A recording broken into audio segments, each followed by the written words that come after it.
준비한 말씀을 드리기 전에 한두 가지 제가 말씀을 먼저 드리겠습니다. 우리 강기정 시장님 그리고 김영록 지사님 이번 선거는 좀 그렇게 되긴 했는데 정말 고생하셨습니다. 우리 두 분께서 이 전남 광주 통합에 결단을 해주셨습니다. 이거 쉽게 할 수 있는 거 아닙니다. 공직자, 선출직 공직자들이 자신의 당선 확률을 절반으로 줄인다고 하는 결단 쉽지 않습니다. 실제로 행정구역 통합이 잘 안 되는 이유는 사실 정치적 요소가 가장 많죠. 그런데 전남 광주의 새로운 가능성을 위해서 과감하게 통합의 결단을 해주신 대한민국의 지방자치 역사를 새로 써주신 우리 두 분께 박수 한번 드리고 싶습니다.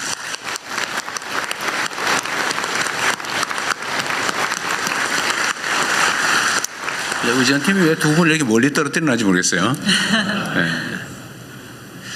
어쨌든 정말로 큰 결단해 주신 거 감사합니다. 이게 사실은 이번 이 투자 결정을 이끌어낸 주요 동인이 됐습니다.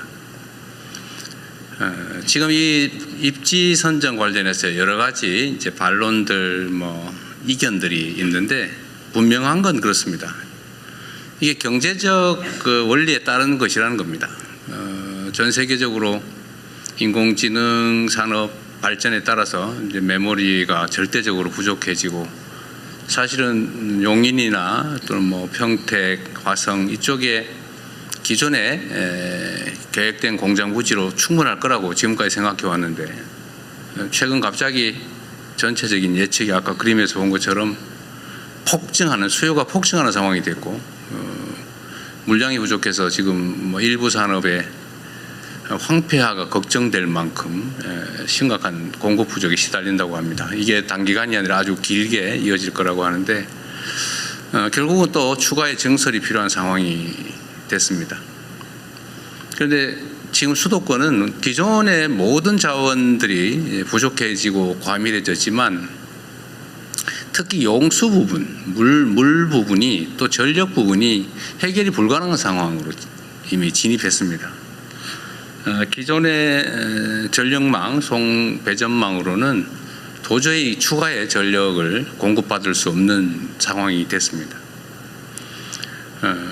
그렇다고 거기에 핵발전소를 지을 수도 없고 또 용수 문제도 심각하죠. 사실은 한강 수계나 이게 지금 생활용수와 겨우 맞춰서 거의 극대치까지 맞춰서 겨우 그 공급을 마치고 있는 상황이라 추가의 증설은 용수와 전력 문제 때문에 불가능한 상황에 우리가 다다랐습니다. 근데 이 슬픈 역사가 또 새로운 기회가 된 측면이 있습니다. 용수, 전력, 용지, 인프라 이거 포함해서 호남 지역, 특히 광주, 전남 지역이 이 문제들을 해결할 수 있는 유일한 지역이 됐습니다. 우리 엠코는 그걸 알고 미리 30년 전에 와 있었던 것 같은데 전력은 앞으로는 재생에너지가 더 중요해지게 되겠죠. 그런데 이 전남, 광주를 둘러싼 서남 해안, 풍력, 태양광이 매우 풍부하고 잠재력도 높고 특히 김영록 지사께서 정말 아리백 성취를 위해서 정말 애썼잖아요. 아리 300까지 합의고 있다고. 그런데 거의 이제 아리 200 됐다고 하는 얘기를 들었어요. 그죠? 한 반 정도는 남는다. 근데 앞으로 3배까지 남겨서 산업을 유치하겠다고 아주 오랜 기간 준비를 해 오셨습니다. 그래서 전력 문제는 여기가 해결할 가능성이 매우 높아졌고 특히 재생에너지 공급 여력이 충분하다라는 게 하나 갖춰졌고 용수 부분은 지금 사실은 사실상 이 호남 지역을 개발해서 배제하면서 농업도시 비슷하게 관리해 오는 바람에 이 수자원 관리가 엉망진창이고 낭비되고 있었습니다. 이걸 조금만 조정하면 어제 수자원공사 사장 말씀도 그렇고 우리 기후환경부, 에너지환경부도 마찬가지 의견을 냈습니다만 지금 당장이라도 63만 5만 톤 정도는 가용하다. 앞으로 혹시 더 증설된다면 한 130만 톤 정도 일간 이것도 조정을 조금만 더 하고 준비하면 할 수 있겠다 이런 판단이 들 정도로 방치된 것이 기회가 된 것입니다. 용지도 마찬가지죠. 뭐 다른 데는 복잡해서 서울은 땅 한 평에 뭐 공업 용지로 쓸래도 1,000만 원씩, 500만 원씩 하는데 사실 여기는 장기간 배제돼 있으면서 용지의 가격도 낮고 또 펀펀하잖아요. 딴 데 뭐 토목공사 하려면 아마 SK하이닉스 용인에 토목공사 하느라고 엄청 고생하고 있을 겁니다 지금.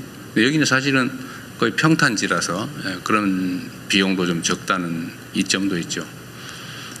지진도 없는 안전지대이기도 합니다. 그래서 이 모든 조건들이 지금까지 배제됐던 측면에서는 하나의 새로운 기회로 전환이 된 것이죠. 그리고 정부 입장에서는 매우 중요한 정책 목표가 있습니다. 지금처럼 수도권 일극 체제로 계속 가면 나라가 망한다. 반드시 국토를 효율적으로 제대로 쓸 수 있도록 균형을 맞춰야 된다는 게 저의 생각이고 많은 사람들이 동의하는 바입니다. 이번 국민주권정부의 핵심 과제죠. 국토 균형 발전을 통해서 포용적 지속 성장을 이뤄낸다. 피할 수 없는 핵심 과제입니다. 그래서 이 정부가 하는 역할 중에는 이런 객관적인 조건들을 잘 맞춰서 국토 균형 발전이 가능하도록 하는 것이죠. 그리고 또 한 가지 또 중요한 요소가 있습니다. 이게 그냥 이게 상황이 좋으니까 잘 가보세요. 우리 뭐 허가 신청하면 허가나 내드릴게. 잘 해보세요. 이렇게 해서 되겠습니까? 엄청난 인프라 구축 비용이 필요하죠. 예를 들면 수도가는 어떻게 할 것이며 철도는 또는 도로는 전력망은 아니면 오폐수 처리 시설은 어떻게 할 거냐 대체. 엄청난 비용이 소요됩니다. 그래서 이 재정 지원도 필요한데 마침 또 우리 민영배 당선자께서 상당 부분의 기반시설 확보 비용을 통합시가 부담을 하겠다라고 해서 정부의 재정 부담도 재정 압박도 상당히 줄어들 수 있게 된 것입니다. 이런 것들을 차곡차곡 하나씩 맞춰서 광주 전남에 가도 호남 서해 서남 해안으로 가더라도 손해가 아니라 훨씬 더 나은 기업활동 상황을 만들 수 있겠다라고 판단하게 만든 것이 정부의 역할이고 또 그 점에서는 어느 정도 성공을 하고 있다고 보여집니다.